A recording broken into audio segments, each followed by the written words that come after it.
Yunus. Yunus pasal 1, kita mulai membacanya.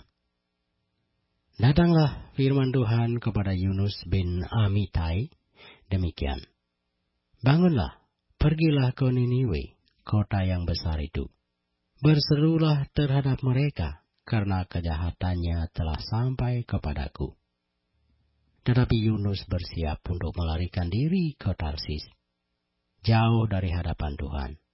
Ia pergi ke Yafo dan mendapat di sana sebuah kapal yang akan berangkat ke Tarsis. Ia membayar biaya perjalanannya, lalu naik kapal itu untuk berlayar bersama-sama dengan mereka ke Tarsis, jauh dari hadapan Tuhan. Tetapi Tuhan menurunkan angin ribut ke laut. Lalu terjadilah badai besar, sehingga kapal itu hampir-hampir terpukul hancur.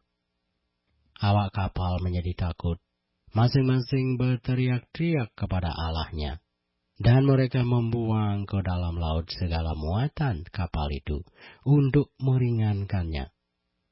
Tetapi Yunus telah turun ke dalam ruang kapal yang paling bawah, dan berbaring di situ, lalu tertidur dengan nyenyak.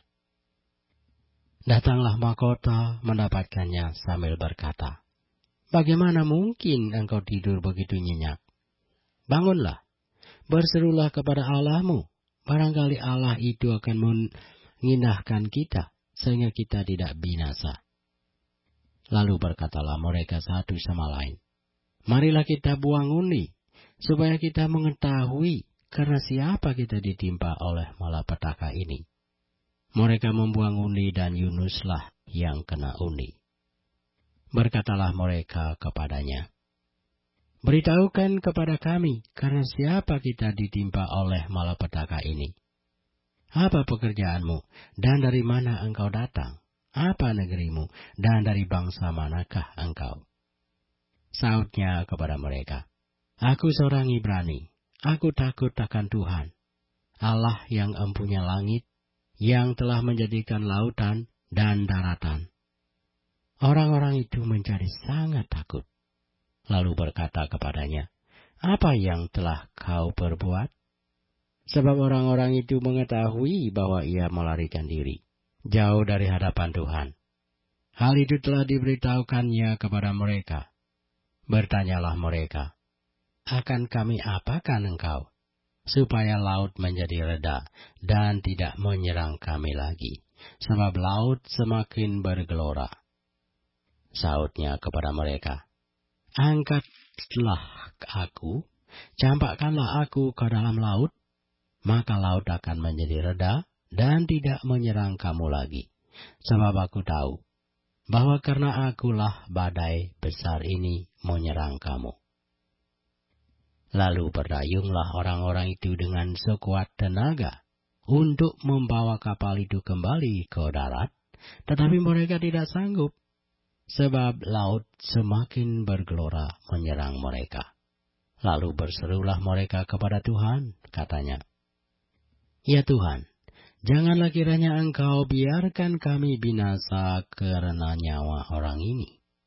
Dan janganlah Engkau tanggungkan kepada kami darah orang yang tidak bersalah.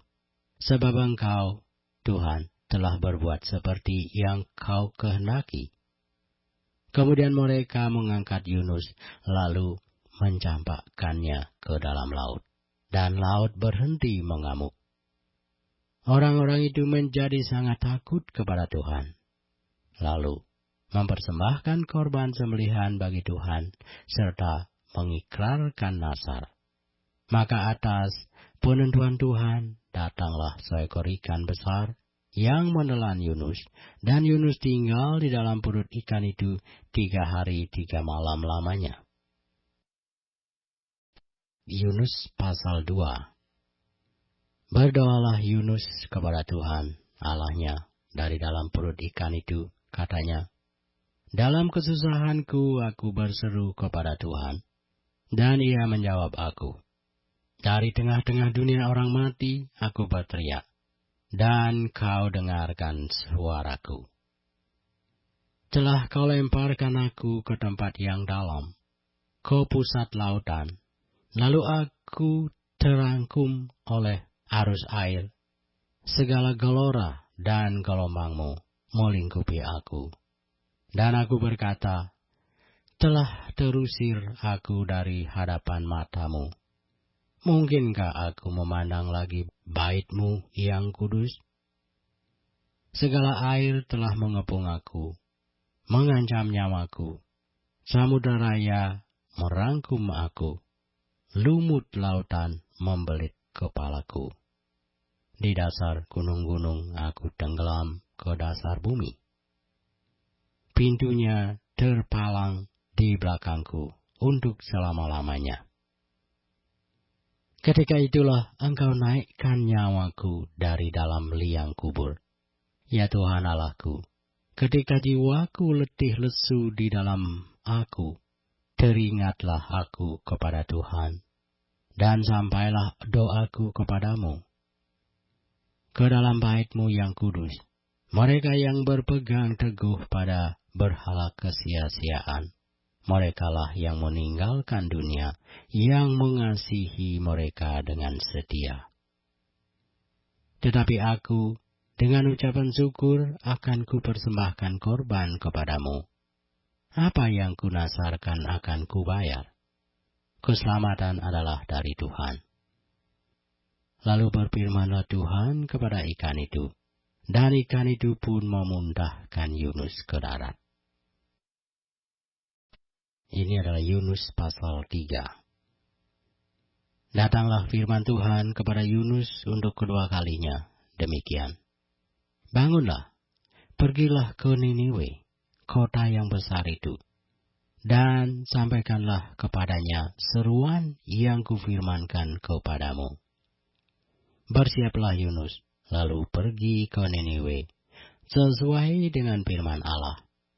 Niniwe adalah sebuah kota yang mengagumkan besarnya, 3 hari perjalanan luasnya.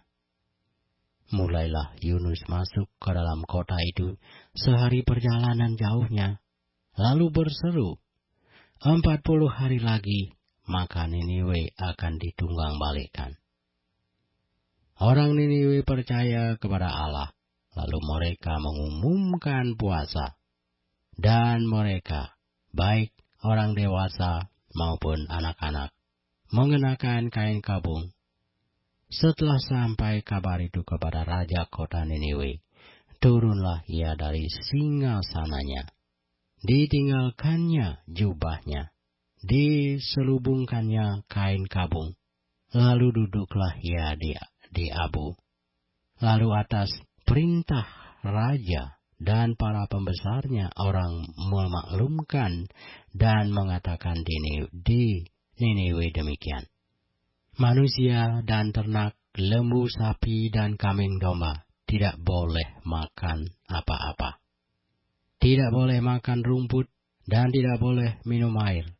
Haruslah semuanya manusia dan ternak berselubung kain kabung dan berseru dengan keras kepada Allah, serta haruslah masing-masing berbalik dari tingkah lakunya yang jahat dan dari kekerasan yang dilakukannya. Siapa tahu, mungkin Allah akan berbalik dan menyesal, serta berpaling dari murkanya yang bernyala-nyala itu, sehingga kita tidak binasa. Ketika Allah melihat perbuatan mereka itu, yakni bagaimana mereka berbalik dari tingkah lakunya yang jahat, maka menyesallah Allah karena malapetaka yang telah dirancangkannya terhadap mereka, dan ia pun tidak jadi melakukannya. Yunus pasal 4, kita akan lanjutkan pembacaan kita dalam Yunus pasal 4. Tetapi hal itu sangat mengesalkan hati Yunus, lalu marahlah ia, dan berdoalah ia kepada Tuhan, katanya, "Ya Tuhan, bukankah telah kukatakan itu ketika aku masih di negeriku? Itulah sebabnya maka aku dahulu melarikan diri ke Tarsis, sebab aku tahu bahwa Engkaulah Allah yang pengasih dan penyayang, yang panjang sabar dan berlimpah kasih setia, serta yang menyesal karena malapetaka yang hendak didatangkannya. Jadi sekarang ya Tuhan, cabutlah kiranya nyawaku, karena lebih baik aku mati daripada hidup. Tetapi firman Tuhan, layakkah engkau marah? Yunus telah keluar meninggalkan kota itu dan tinggal di sebelah timurnya. Ia mendirikan di situ sebuah pondok, dan ia duduk di bawah naungannya, menantikan apa yang akan terjadi atas kota itu.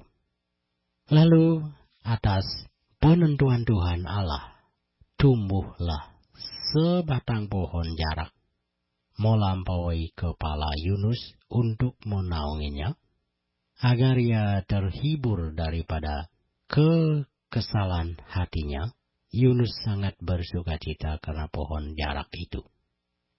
Tetapi keesokan harinya, ketika fajar menyingsing, atas penentuan Allah, datanglah seekor ulat yang menggerek pohon jarak itu sehingga layu. Segera sesudah matahari terbit, maka atas penentuan Allah bertiuplah angin timur yang panas terik, sehingga sinar matahari menyakiti kepala Yunus. Lalu rebahlah ia lesu dan berharap supaya mati. Katanya, lebih baiklah aku mati daripada hidup. Tetapi berfirmanlah Allah kepada Yunus, layakkah engkau marah karena pohon jarak itu? Jawabnya, selayaknya lah aku marah sampai mati.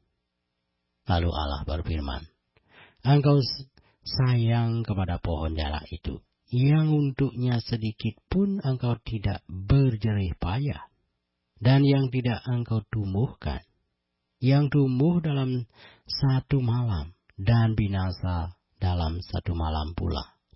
Bagaimana tidak aku akan tak sayang kepada Niniwe, kota yang besar itu, yang berpenduduk lebih dari 120.000 orang, yang semuanya tak tahu membedakan tangan kanan dari tangan kiri, dengan ternaknya yang banyak?